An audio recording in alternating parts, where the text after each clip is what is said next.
श्री गजानन महाराज व दत्त मंदिर देवस्थान यांच्या वतीने सुदृढ आरोग्य आणि अध्यात्म याचा संदेश देत नवीन वर्षाच्या प्रारंभी देगलूर ते शेगाव निशुल्क पायी दिंडी वारीचे आयोजन करण्यात आले।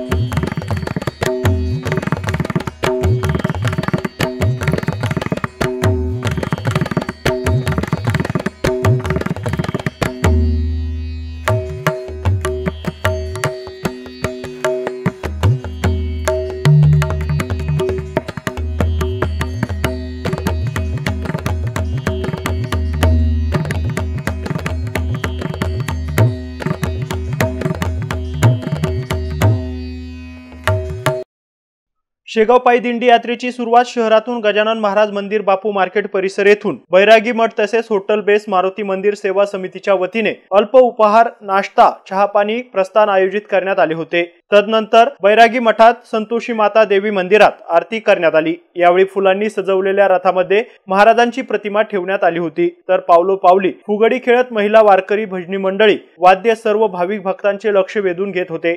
गजानन महाराज पालखीचे शहरातील चौकाचौकात फुले उधळून भव्य स्वागत करण्यात आले। तसेच ठिकठिकाणी चहा फराळाची व्यवस्था आणि फटाके फोडून जल्लोष साजरा करण्यात येत होता। ही पालखी देगलूर पासून विविध ठिकाणी मुक्काम करीत नांदेड मार्गे औंढा नागनाथ हिंगोली वाशिम पातूर बाळापूर या ठिकाणाहून 7 फेब्रुवारी रोजी गजानन महाराज मंदिर शेगाव येथे रवाना होणार असल्याचं समितीच्या सदस्यांनी सांगितलं आहे। Shyam Waddewar, MC news, Deglur, Nanded.